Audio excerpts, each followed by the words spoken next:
Hello મિત્રો, આજે હું તમને એક સવાલ પૂછું છું. શું તમને એવું લાગે છે કે તમારે હંમેશા બધું પરફેક્ટ જ કરવું પડે? કોઈ ભૂલ નહીં, જેમ થવું જોઈએ એમ જ થવું જોઈએ, કોઈ રિસ્ક નહીં, અને આ વિચાર તમને અંદરથી થકવી નાખે છે? આ વિડીયોમાં હું તમને ઓવર થિંકિંગને ડર કે કમજોરી તરીકે નથી જોતો. આજે આપણે સમજશું કે ઓવર થિંકિંગ ઘણીવાર વધારે જવાબદારીથી આવે છે. તમને ખબર છે જવાબદારીવાળા લોકો વધારે ઓવર થિંકિંગ કેમ કરે છે? એક વાત ધ્યાનથી સાંભળજો. ઓવર થિંકિંગવાળા લોકો મોટે ભાગે કેરલેસ હોતા નથી. એ લોકો જવાબદાર હોય છે અને બીજા વિશે વિચાર કરે છે અને એની ઇફેક્ટ સમજતા હોય છે.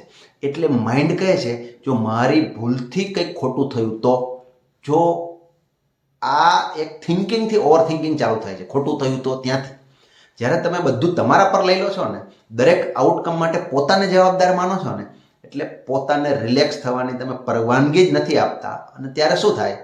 ત્યારે માઇન્ડ થાકી જાય, બસ બીજું કાંઈ નહીં, એને એકદમ થાક લાગે.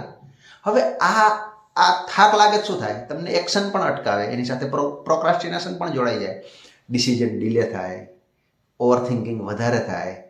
આ આળસ નથી, આ રિસ્પોન્સિબિલિટીનો થાક છે, બીજું કંઈ જ નથી.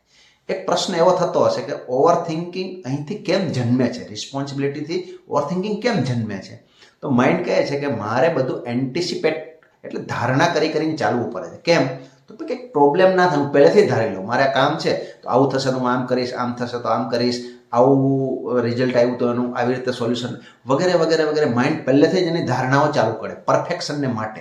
અને ધારીને જેટલું વધારે ધારે ને એટલું પ્રેશર વધતું જાય, અને એટલું પ્રેશર વધતું જાય, ઓવરથિંકિંગ વધતું જાય. હવે આનો રસ્તો શું? એના માટેનો એક રસ્તો છે, જવાબદારીઓનું લિસ્ટ બનાવો. કેટલી ખરેખર તમારી જવાબદારી છે અને કેટલી જવાબદારી નથી પણ તમે ઉપાડી લીધી છે પોતાની સમજીને. બેને ભાગ કરો. અને એ જવાબદારીમાંથી તમારે જે કરવાનું છે એની એક બીજી ટિપ્સ આપું. એમાં શું કરવું? પરફેક્શનનો નાદ છોડી દો. મારે પરફેક્શનના નાદમાં નથી જવું. લેવલ માય બેસ્ટ, હું સારામાં સારું શું કરી શકું? Good enough. આની અંદર જ રહો. કારણ કે પરફેક્શન છે ને એક ઇલ્યુઝન છે. શું છે? ઇલ્યુઝન છે. કેમ? તો કે દુનિયામાં પરફેક્ટ નામનું કોઈ દુનિયામાં અસ્તિત્વ જ નથી. તમે દુનિયાનું સારામાં સારું પરફેક્ટ વસ્તુ જુઓ તો એનાથી પણ કોઈ સારું પરફેક્ટ કરવાવાળું દુનિયામાં તમને મળશે. કંઈ પણ તમે જોયું હશે, બરાબર છે? તો આ જે પરફેક્ટના આપણે નાદમાં પડીએ છીએ કે ના ના આમ જ હોવું જોઈએ અને આને જ પરફેક્ટ કહેવાય. ના, તમે દુનિયામાં કોઈ પણ જોરદાર બંગલો બનાવ્યો તો એનાથી સારો બંગલો બની શકે? બની શકે. તમે જોરદાર ડેમ બનાવ્યો, એનાથી સારો ડેમ બની શકે? બની શકે. તમે જોરદાર કંઈક ક્રિએટિવિટી, જોરદાર પિક્ચર બનાવ્યું, મતલબ ચિત્ર દોર્યું કોઈ, એનાથી સારું ચિત્ર બની શકે? બની શકે. દુનિયામાં હંમેશા જે કંઈ છે એના કરતાં વધારે સારું બની શકે છે. તો કે હા, બની શકે છે. એનો મતલબ છે કે પરફેક્શનનું અસ્તિત્વ જ નથી. તમે ધારી લીધું છે કે મને આ પરફેક્ટ જોઈએ, આને જ પરફેક્શન કહેવાય, જો આ પરફેક્ટ નહીં થાય તો શું થશે, વગેરે વગેરે વગેરે. ડરના પહેલા માહોલમાં આપણે ચાલ્યા જઈએ છીએ. તો આના માટે જ્યારે તમે કામની શરૂઆત કરો ત્યારે વચ્ચે પોઝ લો. શું કહેવાનું? પોઝ લેવાનું. અને એકચ્યુઅલ હું ગુડ ઇનફ, મતલબ લેવલમાં બેસ્ટ હું કેટલું કરી શકું છું, આનો ખાલી વિચાર કરો. બાકી બધું જ ઓટોમેટિક એની મેળે એકચ્યુઅલ રિઝલ્ટ આવશે.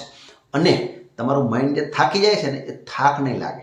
એનું કોન્સન્ટ્રેશન હવે શું થશે, બરાબર નહીં થાય તો શું થશે, એનો શું જવાબ આપો, એમાંથી એ ઉલઝનમાંથી બહાર નીકળી અને તમારી બધી જ એનર્જી, તમારી પોઝિટિવિટી અથવા તમારી આવડત, જેટલી બી તમારી ક્ષમતા છે, એ ક્ષમતા ક્યાં જશે?